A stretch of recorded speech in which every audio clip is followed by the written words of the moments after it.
Jasmine, वो रही हमारी गाड़ी जो हमें आजादी की ओर ले जाएगी। भैया, सनी, सनी! क्या है? हम यह ठीक नहीं कर रहे हैं। मुझे लगता है हमें वापस लौट जाना चाहिए। नहीं, कभी नहीं। मैं वो मास्टर जी और माँ बाबा के पास कभी नहीं जाना चाहता, जो हमें बिल्कुल बुद्धू समझते हैं। बस बहुत हो गया। तुम्हें नहीं लगता? हाँ, तुम बिल्कुल ठीक कह रहे हो। मैं जानता हूँ कि मैं ठीक कह रहा हूँ। बस हम एक बार मुंबई पहुँच जाएं, फिर देखना, मैं इतने पैसे कमाऊंगा कि लोग मेरे बारे में अखबारों में लिखेंगे। फिर सबको पता चल जाएगा कि मेरी योग्यता क्या है। पर हम मुंबई जाके करेंगे क्या? तू फिक्र मत कर, मैं सब संभाल लूंगा। मैंने कभी भी तुझे निराश किया है? चलो चले।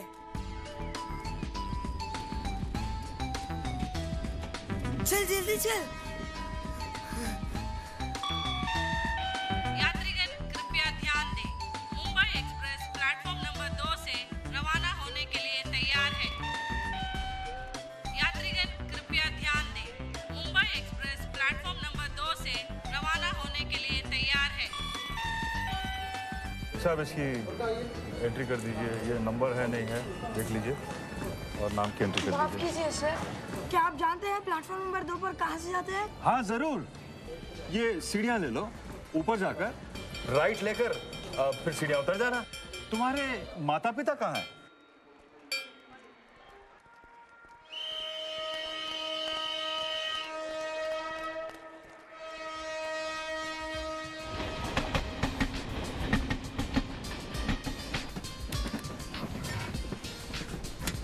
जैस्मिन, यहाँ खाली है।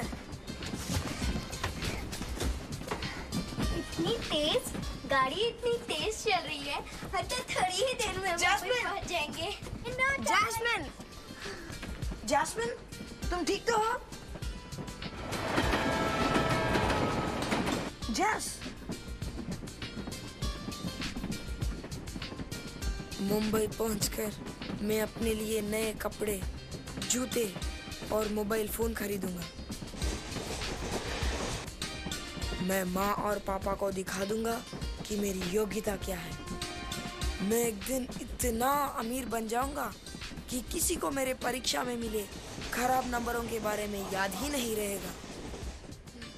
क्या पता, शायद मैं जॉनी लीवर की तरह बहुत बड़ा फिल्म स्टार बन जाऊं।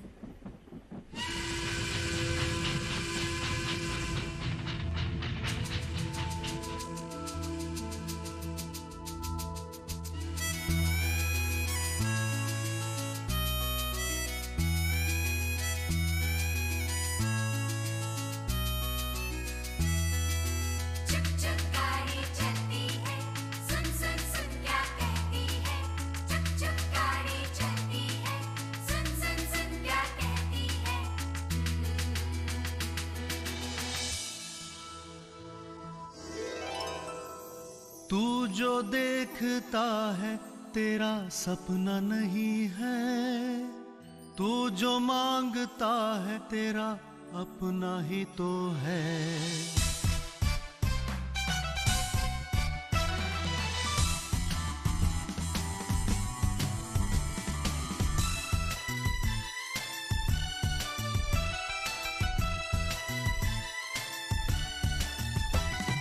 तू जो देखता है तेरा सपना नहीं है, तू जो देखता है तेरा सपना नहीं है, तू जो मांगता है तेरा अपना ही तो है। तेरी क्या बात है, तेरी क्या बात है, तेरी क्या बात है, तेरी क्या बात है। तू जो चाहे मिलेगा, तू जो सोचेगा मिलेगा, तू जो चाहे मिलेगा, तू जो सोचेगा मिलेगा। तुझसे ही ये दिन रात है। तेरी क्या बात है, तेरी क्या बात है, तेरी क्या बात है, तेरी क्या बात है।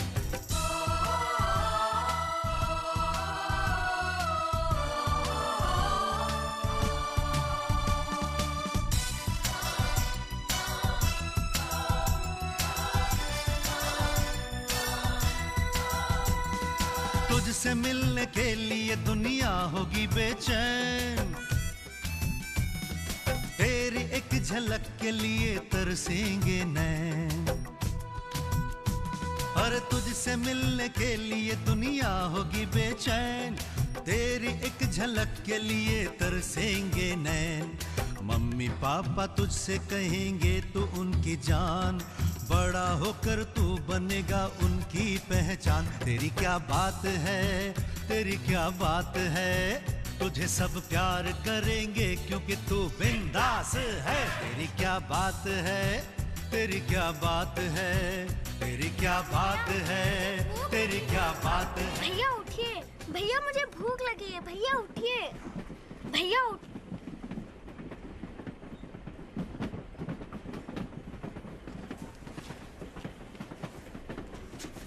माफ कीजिए सर, मैंने सोचा ये सीट खाली है, मैं जाता हूँ। डरो मत बेटा, सब ठीक हो जाएगा। मेरा नाम राज है। तुम्हारे माता पिता कहाँ हैं? हाँ, वो दूसरे डिब्बे में है। मैं और मेरे बहन चॉकलेट खरीदने गए और रास्ता भूल गए। हम इसीलिए आपसे रास्ता पूछ रहे थे। तुम सच बोल रहे हो?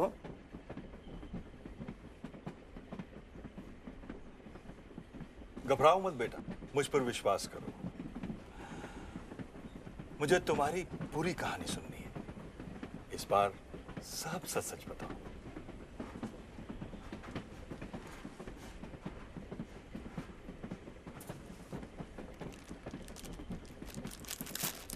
ये लो, बिस्किट खाओ।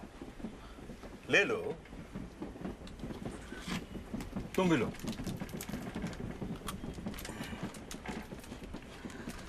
और अब मुझे बताओ कि तुम लोग यहाँ क्या कर रहे हो? मेरा नाम सन्नी कुमार है और ये मेरी बहन जैस्मिन कुमार है। हम मुंबई जा रहे हैं ताकि मैं अपने लिए कोई काम ढूंढ सकूं। और तुम्हारे माता पिता? वो नहीं जानते, हम घर से भाग आए हैं। मामला संगीन है। तुम्हें क्या लगता है शहर में तुम्हें क्या काम मिलेगा? मेरा चचेरा भाई बॉबी एक फिल्म स्टूडियो के बाहर चाय की दुकान चलाता है और मुझे भी सबसे बढ़िया अदरक की चाय बनानी आती है। तो तुम चाय की दुकान खोलना चाहते हो? और जैस्मिन, तुम घर से क्यों भागी? मैं अपने सनी भैया के बगैर थोड़ी देर भी नहीं रह सकती। मैं भी चाय की दुकान में भैया का हाथ बटाऊंगी। तो फिर स्कूल कौन जाएगा? मैं वहाँ कभी नहीं जाऊंगा। वहाँ सब लोग मुझे हर वक्त डांटते रहते हैं, मुझ पर चिल्लाते रहते हैं। मैं अच्छी तरह से पढ़ नहीं सकता, इसमें मेरी क्या गलती है? मुझे लगता है कि ईश्वर ने मुझे दिमाग ही नहीं दिया। बेटा, परमेश्वर ने सब बच्चों को एक सा दिमाग दिया है, पर सब उसका इस्तेमाल अलग अलग तरीके से करते हैं। ईश्वर ने तुम्हें बहादुरी और निडरता दी है और जैस्मिन को एक सच्चा और प्यारा दिल दिया है। ईश्वर ने हम सबको कुछ ना कुछ गुण और योग्यता देकर एक दूसरे से अलग और अपने में अनूठा बनाया है।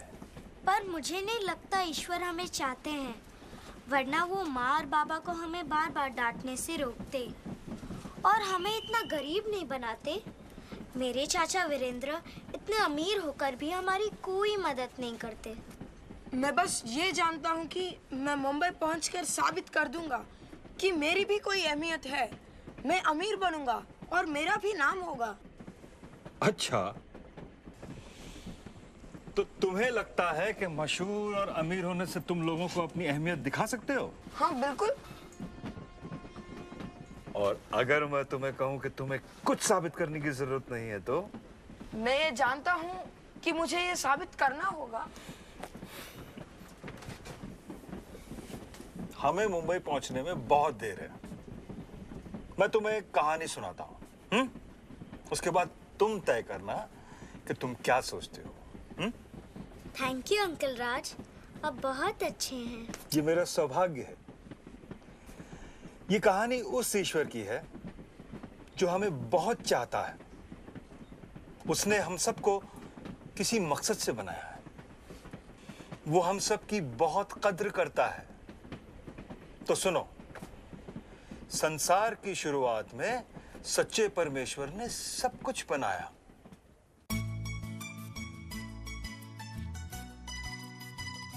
उसने ब्रह्मांड की रचना की। उसने इस धरती को बनाया और उसने जीवन दिया। छोटे बड़े सभी प्राणी एक तालमेल के साथ जीते थे, लेकिन उसने अपनी श्रेष्ठ बनावट को आखिर में बनाया। उसने इंसान को बनाया।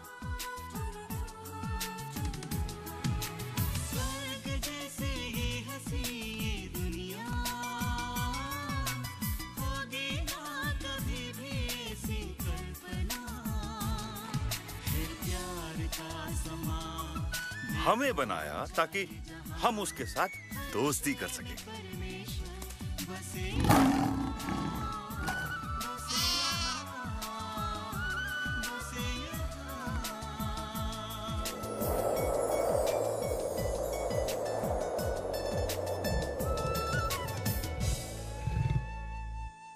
पता है, हम उसके बनाए बागीचे में रहते थे। सब कुछ बहुत ही सुंदर था, तब तक जब तक कि आदम और हव्वा ने ईश्वर की आज्ञा का उल्लंघन नहीं किया। तुमने उस पेड़ का फल खाने के बारे में कभी सोचा है? वही जिसे परमेश्वर ने खाने से मना किया है। क्या ये सब खाने के लिए काफी नहीं है? पर बस जानना चाहती थी कि उसका स्वाद कैसा है।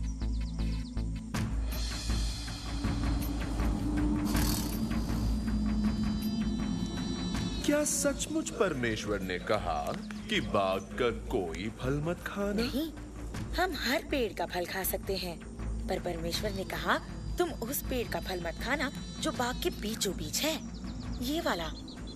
और तुम उसे छूना भी मत, वरना मर जाओगे।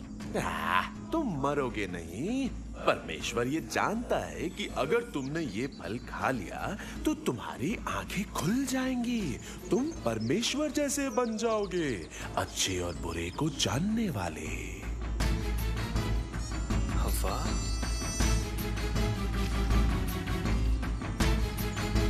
ये लो।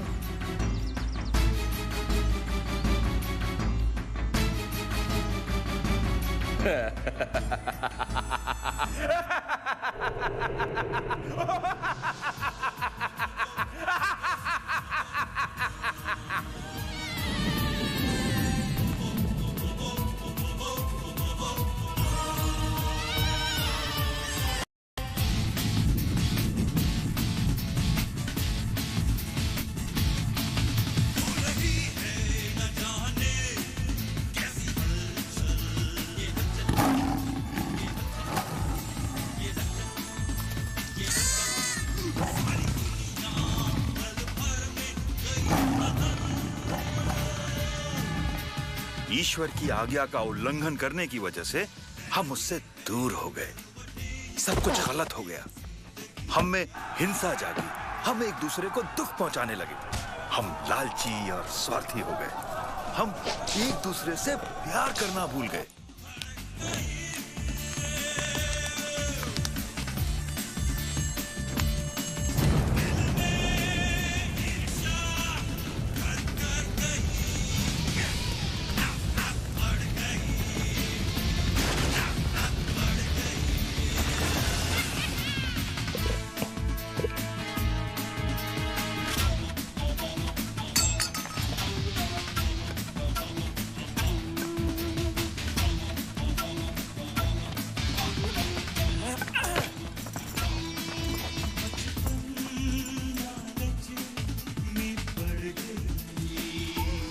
पर ईश्वर हमें इतना प्यार करते हैं कि वो हमें उनकी ओर वापस ले जाना चाहते थे। इसीलिए उन्होंने अपने बेटे को भेजा, जिसका नाम था यीशु।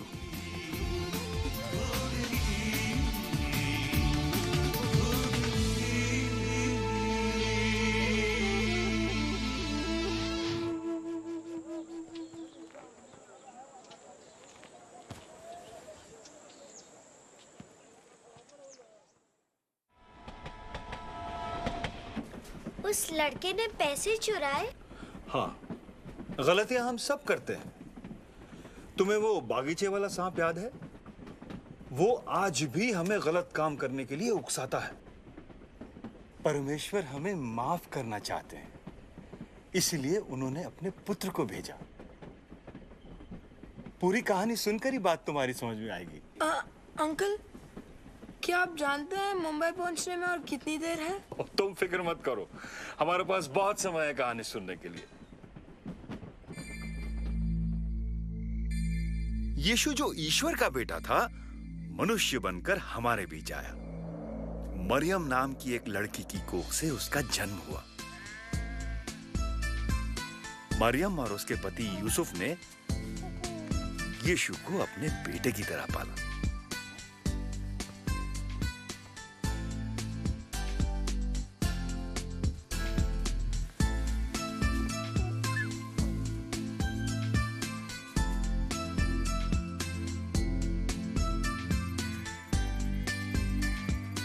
ईश्वर ने स्वर्गदूतों को धरती पर भेजा अपने बेटे के जन्म के बारे में बताने के लिए, और स्वर्गदूतों ने चरवाहों को भेजा उसके स्वागत के लिए। ये सच है, जो स्वर्गदूत ने कहा वो सच है। जब बालक बड़ा हुआ तब उसे बपतिस्मा दिया गया, और जब उसे बपतिस्मा दिया जा रहा था तब स्वर्ग से एक आवाज सुनाई दी, ये मेरा बेटा है जिसे मैं बेहद चाहता हूं, इससे मैं बहुत खुश हूं। और यीशु ने इस धरती पे अपना कार्य शुरू किया, और शैतान भी अपने कार्य में व्यस्त था। शैतान? हाँ, शैतान, जो हमें ललचाता है, जो हमें उकसाता है।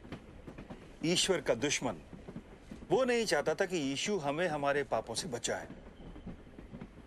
इसीलिए शैतान ने यीशु को अपनी इच्छाओं और लालच में भटकाने की कोशिश की।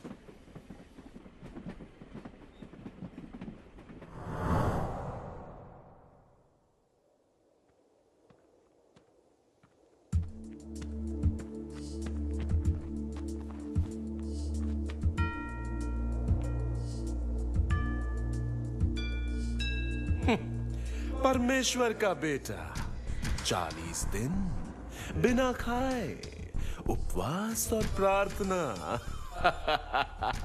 ये कोई परीक्षा है?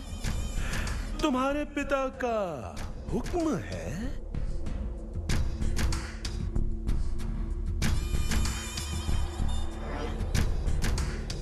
भूख लगी है?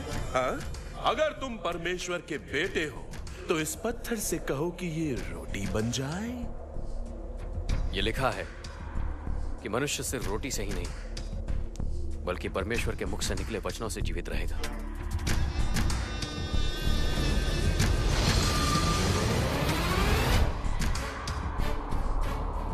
अगर तुम परमेश्वर के बेटे हो तो कूद जाओ, क्योंकि लिखा है कि परमेश्वर स्वर्गदूतों को आदेश देगा और वो तुम्हें हाथों हाथ उठा लेंगे ताकि तुम्हारे पैरों में पत्थर से ठेस ना पहुंचे। ये भी लिखा है, परमेश्वर की परीक्षा लेने की कोशिश मत करना।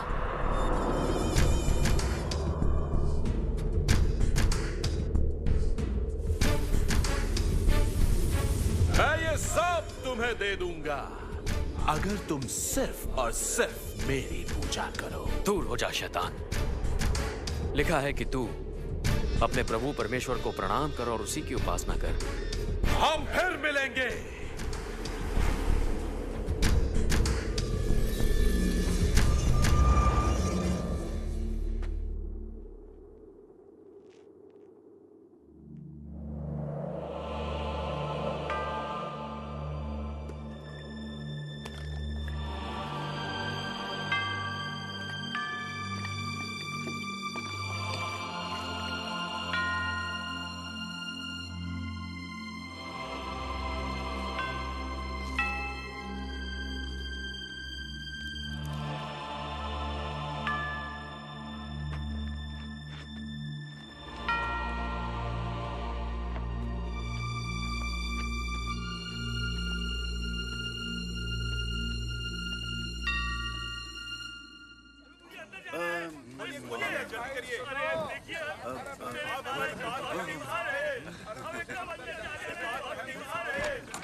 मैं देख सकता हूँ, यीशु ने मेरी आंखें ठीक की। मैं सब देख सकता हूँ। मैं अंधा था पर अब देख सकता हूँ। अब कल आना।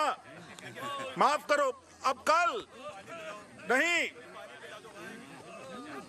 लगता है लोग इस चमत्कारी से खुश हैं। हाँ, इसकी शोहरत दिन ब दिन बढ़ रही है। वो अच्छा आदमी है। निकोदेमस, वो हमें से नहीं है।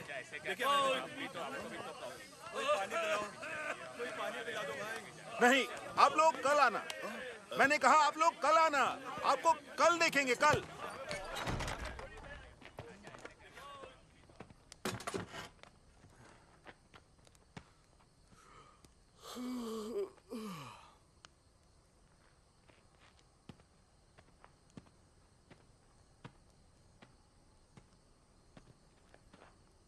शुक्रिया यूहन्ना। यहूदा, कोई बात नहीं।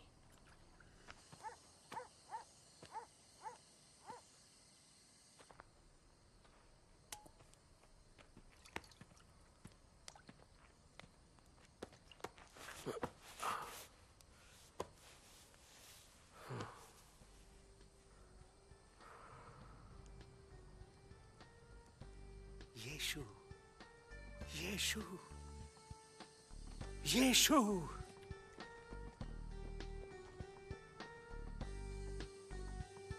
निकोदेमस, यहाँ अंधेरे में क्या कर रहे हैं आप? यीशु, जरूर तुम्हें परमेश्वर ने भेजा है, वरना तुम ये चमत्कार नहीं कर पाते। अगर कोई नए सिरे से जन्म ना ले तो वो परमेश्वर का राज नहीं देख सकता। पर एक इंसान दोबारा कैसे जन्म ले सकता है? सुनिए, लोग बच्चे के शरीर को जन्म देते हैं, पर सिर्फ परमेश्वर की दी हुई आत्मा उसमें जान डाल सकती है। पर ये कैसे हो सकता है?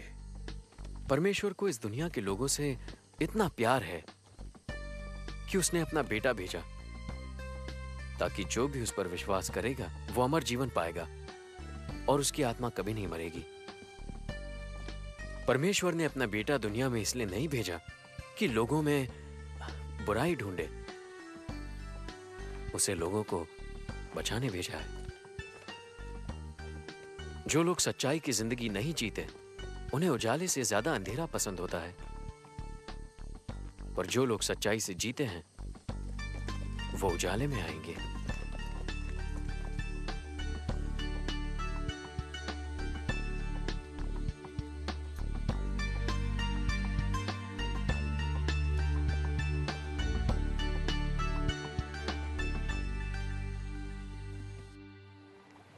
कहा जाता है कि पड़ोसी से प्यार करो और दुश्मन से नफरत। मैं कहता हूं कि दुश्मन से प्यार करो और जो तुमसे नफरत करते हैं उनका भला करो। जो तुम्हें बुरा कहे उसके लिए प्रार्थना करो और जो तुम पर जुल्म करे उसके लिए दया मांगो। तब तुम अपने स्वर्ग में रहने वाले परम पिता जैसे बन सकोगे। वो सूरज को भले और बुरे दोनों के लिए उगाता है। यहूदा, भले और बुरे मैं समझा था वो मसीहा बनेगा, रोमन शासकों को खत्म करेगा, एक क्रांति लाएगा, सिर्फ बातें नहीं करेगा, खास करके दुश्मनों से प्यार करने की बातें। अगर तुम सिर्फ उन्हें चाहो जो तुम्हें चाहते हैं, तो क्या परमेश्वर तुमसे खुश होगा? सुना है ये लोगों को ठीक कर देते हैं। साहूकार भी अपने दोस्तों से प्यार करते हैं। उम्मीदें मत रखो। तुम्हारे भाई को ठीक करने के लिए ज्यादा गुणी आदमी चाहिए। भी करते हैं। ये बात दिमाग से निकाल दो।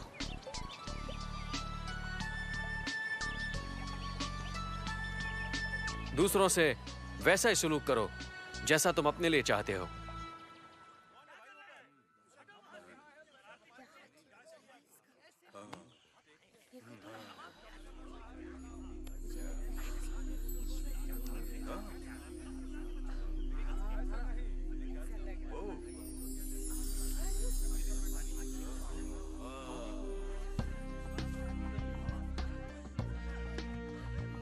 ये आदमी मुसीबत है। ये खुद को परमेश्वर समझता है। याकूब, कोई बात नहीं। आज लोग हमारे बजाय इसकी बात सुन रहे हैं। ये वक्त गुजर जाएगा।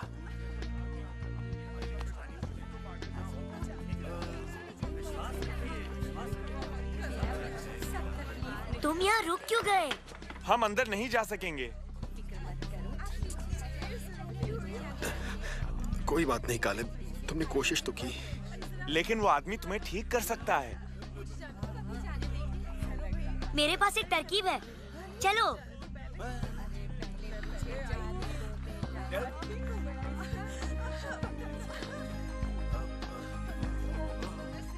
मेरा बच्चा ठीक हो गया। शुक्रिया, शुक्रिया यीशु।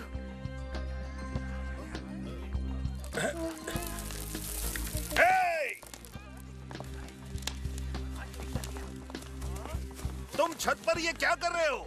कोई बात नहीं पतरस, देखो।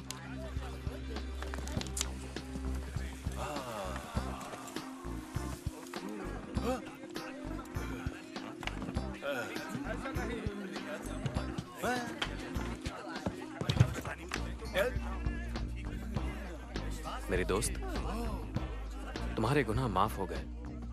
गुनाह माफ हो गए? गुनाह सिर्फ परमेश्वर माफ करता है। वो खुद को परमेश्वर समझता है। आप धर्म की शिक्षा देते हैं, तो कहिए क्या मेरे लिए यह आसान होगा कि इस आदमी से कहूं कि इसके गुनाह माफ हुए, या फिर इससे कहूं कि उठो, चटाई उठाओ और अपने घर जाओ? ये जान लीजिए कि मैं ये दोनों कर सकता हूं।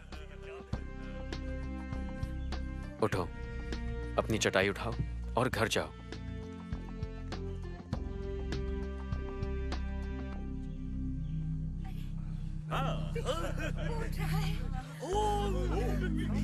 बहुत सालों से बीमार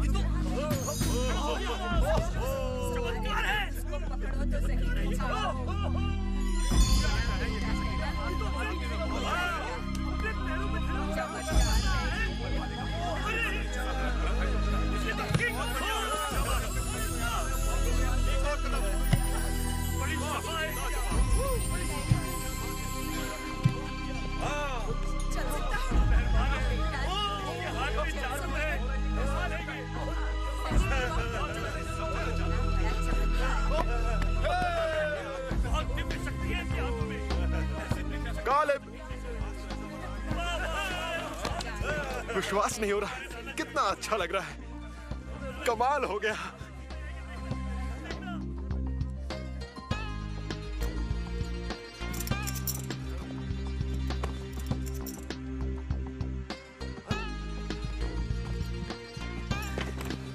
चटाई भूल गया था।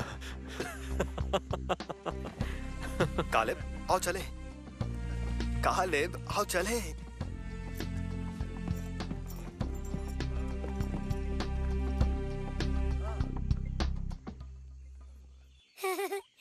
वो हमें नीचा दिखा रहा है। इस बार मैं तुमसे सहमत हूँ याकूब। हमें इससे छुटकारा पाना होगा। छुटकारा पाने से क्या मतलब? मेरा मतलब है कि हम उसे हटा देंगे, हमेशा के लिए। अच्छा, हाँ, मैं मतलब समझ गया। अरे रुको तो। माँ कितनी खुश होगी। मैं अंदर जाकर उन्हें हैरान कर दूंगा।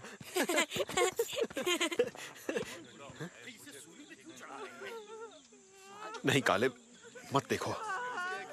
रोम के सिपाही किसी मुजरिम को सूली पर चढ़ा रहे हैं। हम पिछले रास्ते से घर चलेंगे। बेन्यामिन, बोलो। क्या वो चोरी के लिए भी सूली पर लटका सकते हैं? मुझे नहीं पता। रोम के सिपाही तो जो भी चाहें कर सकते हैं।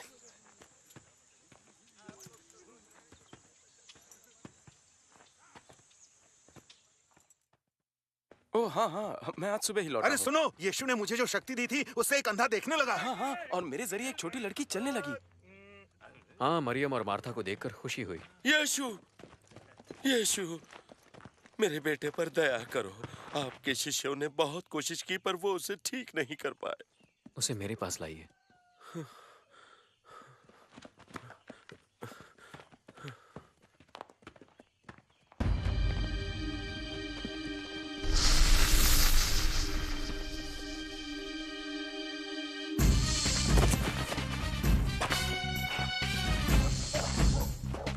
इसकी ये हालत कब से है? ये हालत तो इसकी बचपन से ही है। शैतान कभी इसे आग में तो कभी पानी में फेंक देता है। यीशु, दया करो, हो सके तो इसे ठीक कर दो। हो सके तो? जो विश्वास रखते हैं वो कुछ भी कर सकते हैं। मुझे विश्वास है, पर उसे मजबूत करने में मेरी मदद कीजिए।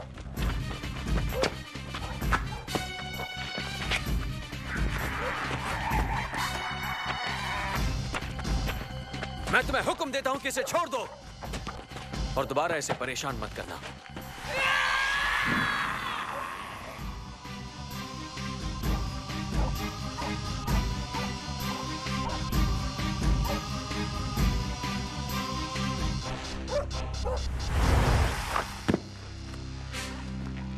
ये लड़का मर गया। ठीक हो पाएगा क्या? मुझे नहीं लगता। उठेगा क्या? ये क्या हो रहा है? अरे तो कमाल है। चमत्कार है। चमत्कार हो गया। कैसे हो गया? बाबा, मेरे बेटे, मेरा बेटा। तो क्या यीशु शैतान से भी ज्यादा शक्तिशाली थे? हाँ, ये सच है। यीशु की शक्ति अपार है। वो हम सबसे प्यार करते हैं। वो हमें मुक्ति दिलाना चाहते हैं, ठीक उस छोटे लड़के की तरह। पर हर कोई यीशु को पसंद नहीं करता था। कुछ लोग यीशु को बहुत बड़ा संकट मानने लगे थे और इसीलिए उन्होंने यीशु के खिलाफ षड्यंत्र रचना शुरू कर दिया। पर यीशु ने दूसरों के विचारों से अपना कार्य प्रभावित होने नहीं दिया, क्योंकि वो जानते थे वो कौन है और इसीलिए वो किसी का भी सामना कर सकते थे।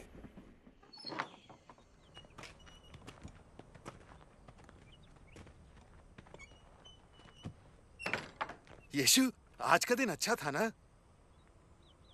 हाँ, अच्छा था। मुझे गद्दारी से किसी और के हवाले कर दिया जाएगा।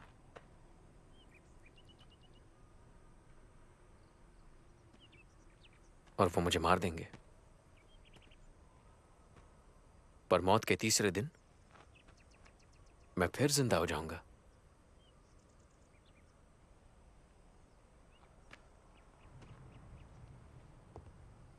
इसका क्या मतलब? मुझे नहीं पता, पर ऐसा होगा क्यों? आप त्योहार मनाने यरूशलेम आए हैं, तो ये देखिए। ऐसे थोड़ी होता है। देखो, ऐसा नहीं चलेगा।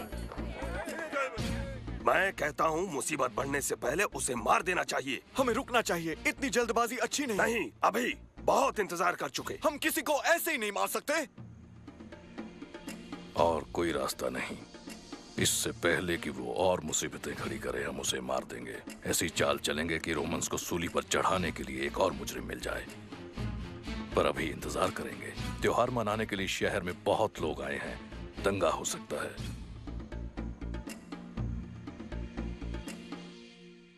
वो सब जिन्हें मुझ पर विश्वास है, उन्हें उस पर भी विश्वास है जिसने मुझे भेजा है। क्या जिसने मुझे देखा है, उसने मुझे भेजने वाले को देखा है। मैं इस दुनिया में उजाला बनकर आया हूं। जिन्हें मुझ पर विश्वास नहीं है, वो अंधेरे में रहेंगे।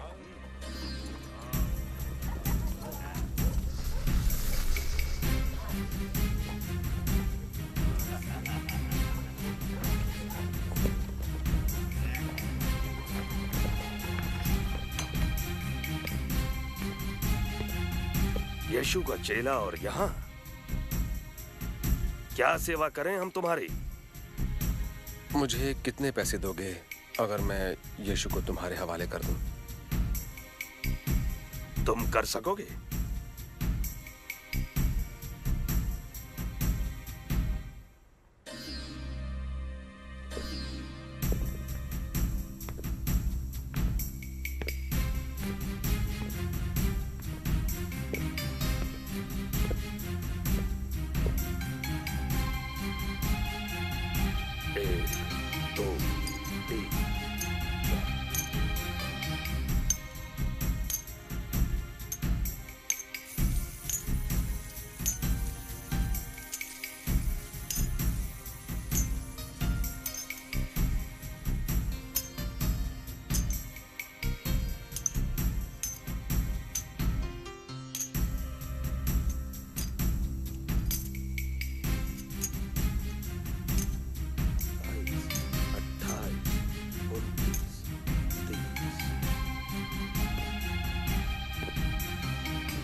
सही वक्त आने पर मैं आपको बता दूंगा।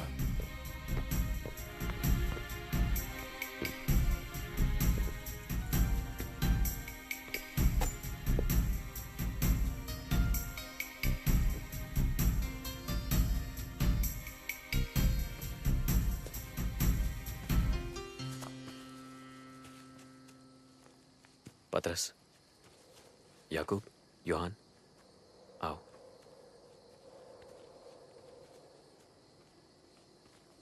तुम यहीं रुको।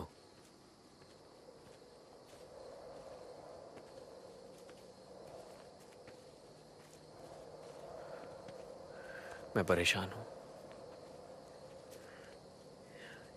ये परेशानी मेरी जान लेगी।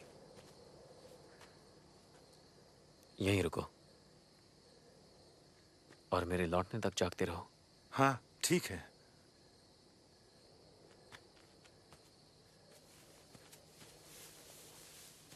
ये सब हो क्या रहा है?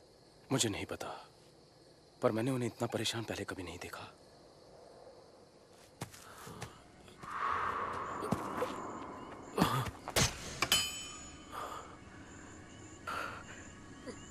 मेरे पिता,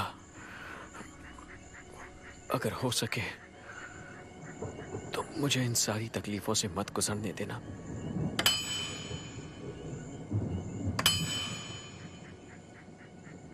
वही करना जो आप चाहते हैं, ना कि जो मैं चाहता हूं।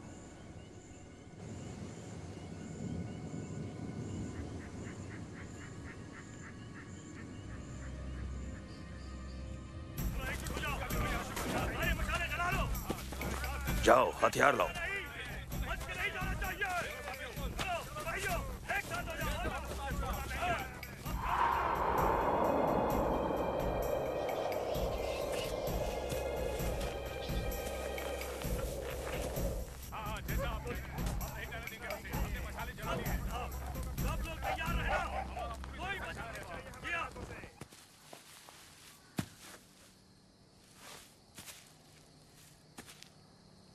मेरे लौटने तक तुम लोग जाग नहीं सकते थे?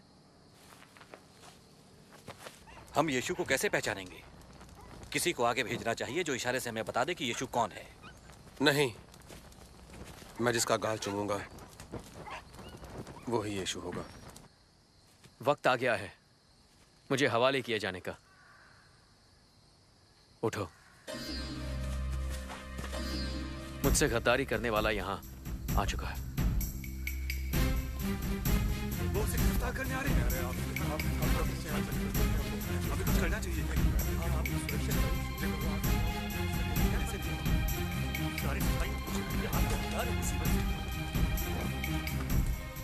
किसकी तलाश है तुम्हें? नाजरत वाले यीशु की। वो मैं हूं।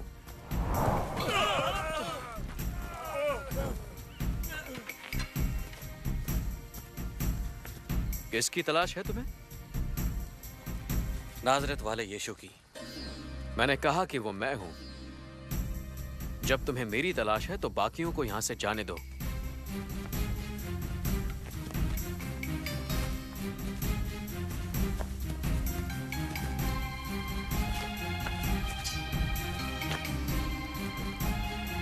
कैसे है यीशु? क्या मुझे चूम कर धोखा दोगे?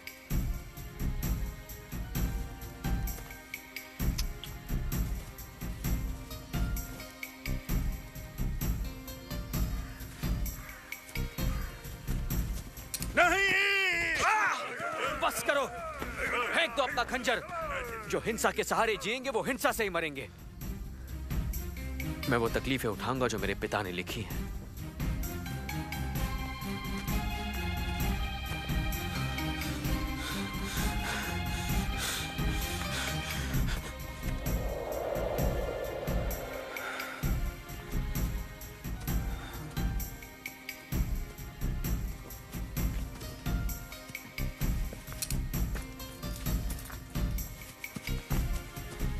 यीशु, कुछ करो, रोको उन्हें।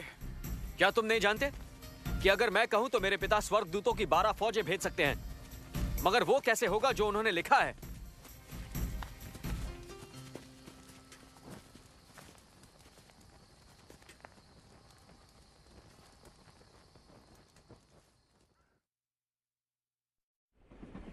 यीशु ने तो कुछ गलत नहीं किया था, फिर उन्होंने यीशु को सजा क्यों दी? मुझे तो लगा कि यीशु बहुत शक्तिशाली थे, पर उन्होंने उनको रोका क्यों नहीं? यीशु शक्तिशाली हैं, पर उन्होंने अपनी शक्ति का इस्तेमाल अपने लिए नहीं किया।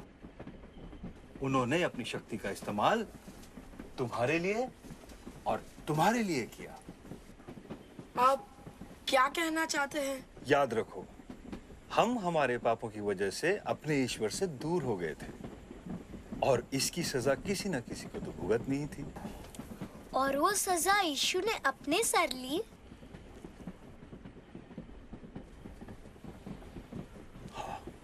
तो उन्होंने कैसे सजा पाई?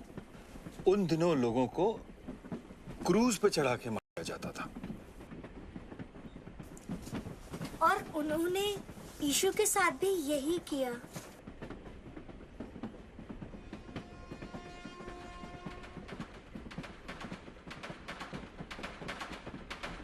पीछे हटो, पीछे हटो, चलो पीछे खड़े रहो, चलो, चलो, चलो, चलो।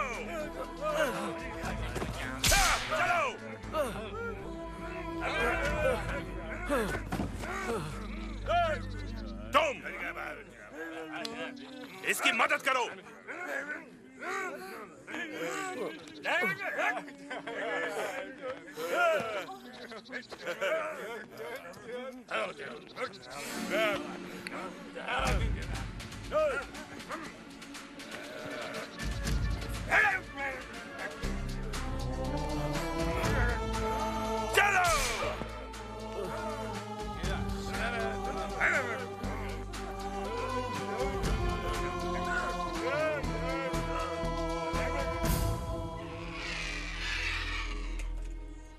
पहले इन दो चोरों को ले लो और इस यीशु को आखिर में रखना।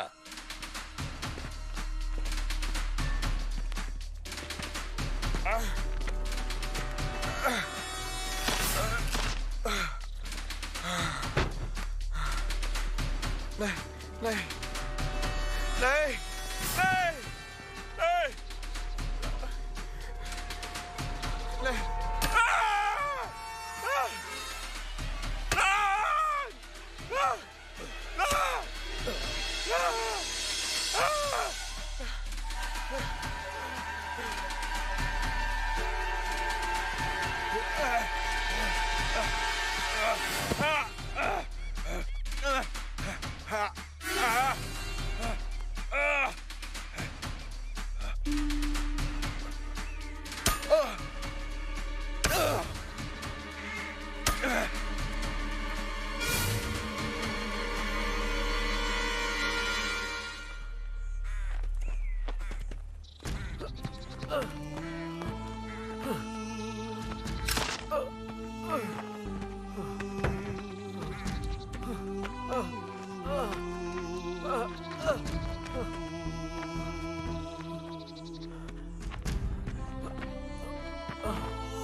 मेरे पिता, इन्हें क्षमा कर देना। ये नहीं जानते ये क्या कर रहे हैं।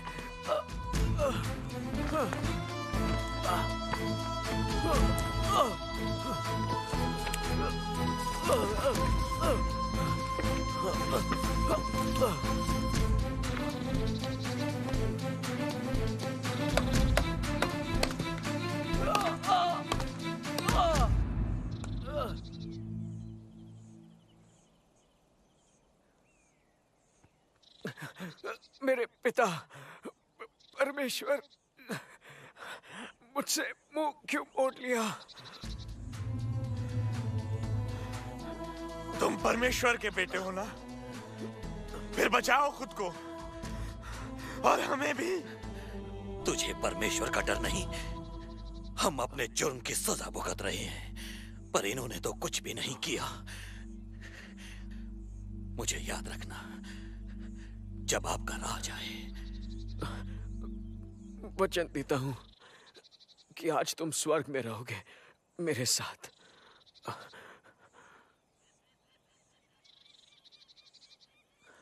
सब कुछ हो चुका है मेरे पिता। मैं खुद को आपके हवाले करता हूं।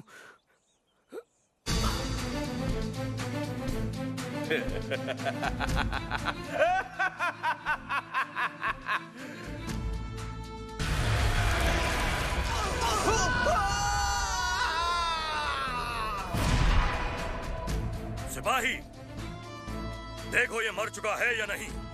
जी।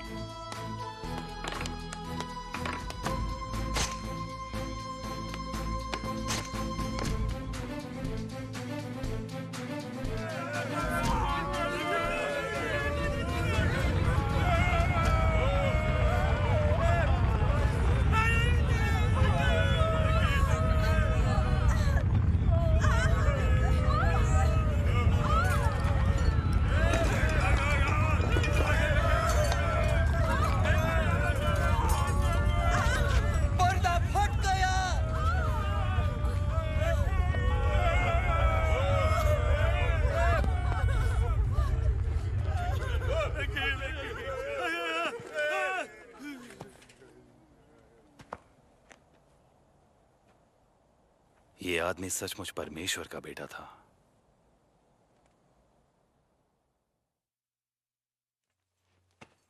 यह पायलट की अनुमति है शरीर लेने के लिए।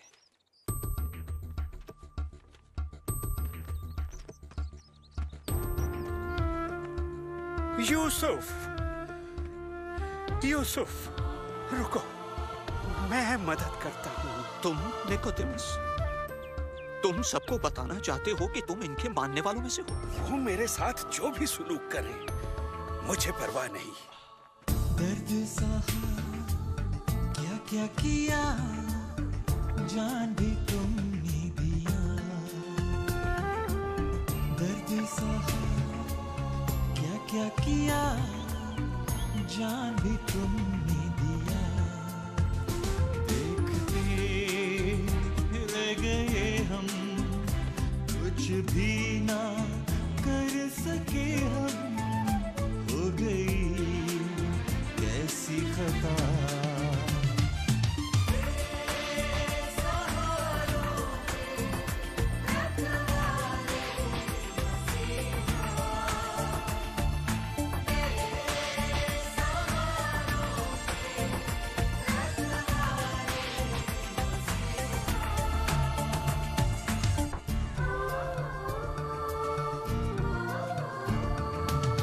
भटके हुए को राह दिखाया, कमजोरों को जीना सिखाया। थाम के हाथ गिरने से बचाया, खुशियों से फैला के उजाला। प्यार जिंदगी में भर डाला।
हमें इसी बात का डर था।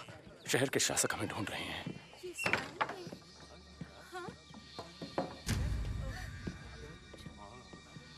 मैं कब्र पर गई थी। वहाँ वो पत्थर हटा हुआ था। वहाँ पर एक स्वर्गदूत भी था और स्वर्गदूत ने कहा कि यीशु मृतकों में से जी उठे हैं, ठीक जैसा उन्होंने कहा था। स्वर्गदूत कहे या आदमी, मरने के बाद कोई जिंदा नहीं हो सकता। कैसे हो? देखो उनका भूत। क्यों डर रहे हो तुम लोग? तुम्हें कोई शक है? देखो मेरे हाथ, मेरे पैर, और देखो कि मैं कौन हूं। भूतों के पास मेरी तरह शरीर नहीं होते। तुम्हारे पास खाने को कुछ है?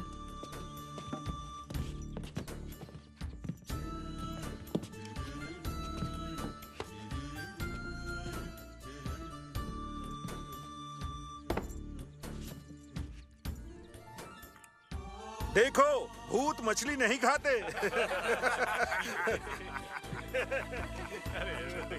ये सब क्यों हुआ? और आप जिंदा कैसे हैं? धर्मशास्त्र में लिखा था कि मैं दुख उठाऊंगा और 3 दिन बाद मृतकों में से जी उठूंगा।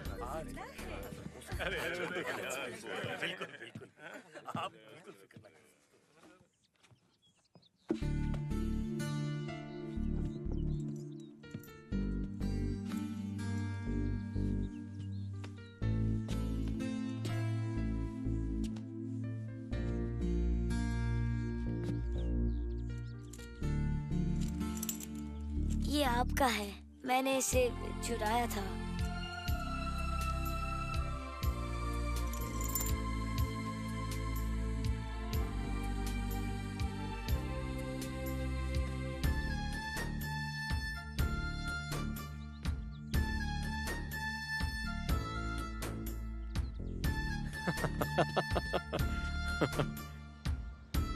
ये भी लिखा है कि चारों तरफ हर एक से ये कह दो कि जो भी मुझे अपनाएगा उसकी आत्मा कभी नहीं मरेगी, वो मेरे साथ स्वर्ग में रहेगा।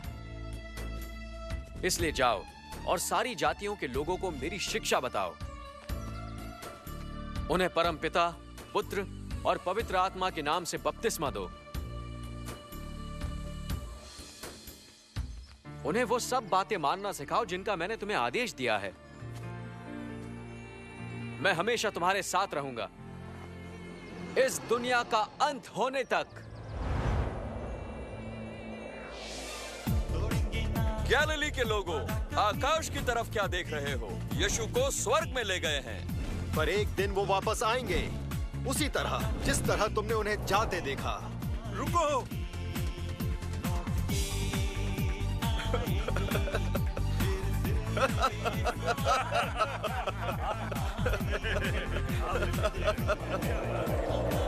क्या बात है!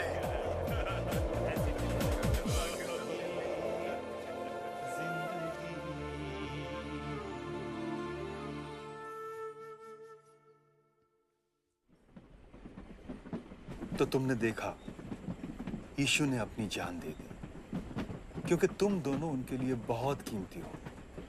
मेरी और तुम्हारी सजा उन्होंने अपने सर ले ली। एक यही रास्ता था हमें अपने ईश्वर से वापस मिलवाने का। पर वो मरे नहीं, वो फिर से जी उठे हैं। वो मौत से भी ज्यादा शक्तिशाली हैं। यीशु एक जीवित परमेश्वर है। वो आज भी हमारे बीच जिंदा है। हम मुंबई के करीब हैं। सनी, क्या तुम मशहूर और अमीर बनने के लिए तैयार हो? मैं अभी आया।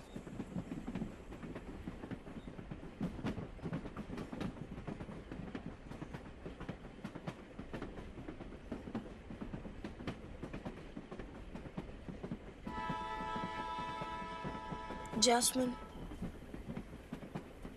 मुझे लगता है हमें घर वापस लौट जाना चाहिए।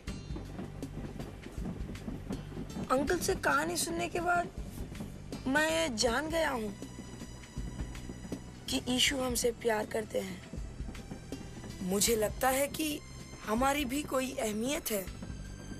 तुम समझ रही हो ना मैं क्या कहना चाहता हूँ? हाँ, मैं समझ रही हूँ। राज अंकल से यीशु की कहानी सुनकर मुझे ये पता चला कि कोई मुझसे भी प्यार करता है। सनी, हम मुंबई पहुंचने वाले हैं। क्या तुम तैयार हो? नहीं, हमें घर वापस जाना है, पर पता नहीं कैसे। हमें यहाँ तक आने की भी टिकट नहीं थी। अगर टीसी आ गए तो तुम टीसी की फिक्र मत करो। क्यों नहीं?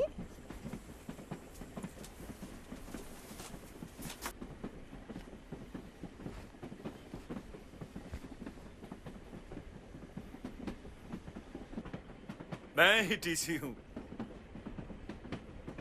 और मैंने खुद तुम्हारे टिकट के पैसे भर दिए हैं। सच? ये तो उसी तरह है जैसे यीशु ने हम सब की गलतियों की कीमत चुकाई। बिल्कुल सच। और मैं तुम्हें खुद लेके जाऊंगा वापस। तो हमें यीशु के बारे में और कुछ बताइए। यीशु के दिल में तुम्हारे लिए बहुत अहमियत है। इसलिए नहीं कि तुम क्या करते हो या नहीं करते, बल्कि इसलिए कि ईश्वर ने अपने समान तुम्हारी रचना की है। तुम जैसे भी हो वो तुम्हें चाहते हैं और इसीलिए उन्होंने मौत को भी गले लगा लिया ताकि तुम उनके साथ रह सको।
सनी और जैस्मिन अपने माता पिता की आकांक्षाओं को तुच्छ समझते थे। उन्हें लगा कि दौलत और शोहरत कमाकर वो महत्व और मुकाम हासिल कर लेंगे। इसलिए वो घर छोड़कर मुंबई भाग गए, ये सोचकर कि मुंबई पहुंचकर वो अमीर और मशहूर बन जाएंगे, फिर उन्हें सारी खुशियां हासिल हो जाएंगी। वो जानते थे कि वो गलती कर रहे हैं, लेकिन प्रेम और अपनेपन की तलाश में वो लगातार गलतियां करते चले गए। सौभाग्य से सनी और जैस्मिन के जीवन में अंकल राज आते हैं। ये जानते हुए कि दोनों गलती कर रहे हैं, अंकल राज उनकी मदद करते हैं। हालांकि उनके पास सजा देने का अधिकार है, पर वो उनकी गलती का जुर्माना भरकर उन्हें क्षमा करने का फैसला करते हैं ताकि उन्हें वापस उनके माता पिता के पास ले जा सकें। सनी और जैस्मिन की तरह आप भी एक सफर कर रहे हैं। जिंदगी के इस लंबे सफर में आप और मैं प्रेम और अपनापन हासिल करना चाहते हैं। प्रेम, अपनापन और शोहरत की लालसा में हम वो कर बैठते हैं जो सही नहीं है, और ऐसा करते हुए हम स्वर्ग में बसे अपने उस परम पिता से दूर हो जाते हैं जो हमारी सारी जरूरतें पूरी कर सकता है, हमारी प्रेम और अपनेपन की जरूरत भी। दोस्तों, सनी और जैस्मिन ने महसूस किया कि जीवन में सब कुछ तब तक ठीक नहीं हो सकता जब तक हम अपनी गलतियों को पूरी तरह छोड़कर प्रभु यीशु की प्रस्तावित क्षमा को स्वीकार न कर लें। अंकल राज की तरह यीशु के पास भी हमें सजा देने का अधिकार था, पर उन्होंने हमें क्षमा करने का फैसला किया और हमारी गलतियों का जुर्माना भरने के लिए सूली पर चढ़कर अपनी जान दे दी। ऐसा करके यीशु ने हमारे लिए स्वर्ग में जगह बना दी। क्या आज आप भी जीवन का सफर कर रहे हैं? वो सफर जिसमें हर पल है डर, बेचैनी और ये भी पता नहीं कि कल क्या होगा, न ही ये जानते हैं कि मरने के बाद आप कहाँ जाएंगे। तो मेरे दोस्तों, आज मैं आपसे कहना चाहता हूँ कि आपका परम पिता परमेश्वर आपसे प्रेम करता है, वो आपसे खुश है और आपसे संबंध रखना चाहता है। आपको सिर्फ इतना करना है कि आप अपनी की हुई गलतियों से दूर हो जाएं और उसे अपने दिल में बसा लें। अगर आज आप उसके प्रेम, अपनेपन और क्षमा का अनुभव करना चाहते हैं, तो क्या आप कृपा करके मेरे साथ ये प्रार्थना करेंगे? हे प्रभु यीशु, मैं अपने पापों के लिए क्षमा चाहता हूँ और आपका आभारी हूँ कि आपने कैलवरी की सलीब पर चढ़कर मेरे पापों का जुर्माना भरा। कृपया मुझे पवित्र करके अपना बना लीजिए। मैं आज से सिर्फ आपके लिए जीना चाहता हूँ और मैं आभारी हूँ कि आपने मुझे अपना लिया। यीशु के नाम पे मैं ये प्रार्थना करता हूँ। दोस्तों, अगर आज आपने ये प्रार्थना कर ली है तो आप परमेश्वर के अपने बन गए हैं और अब वो आपके दिल में रहेगा और मृत्यु के बाद आप सदा स्वर्ग में रहेंगे।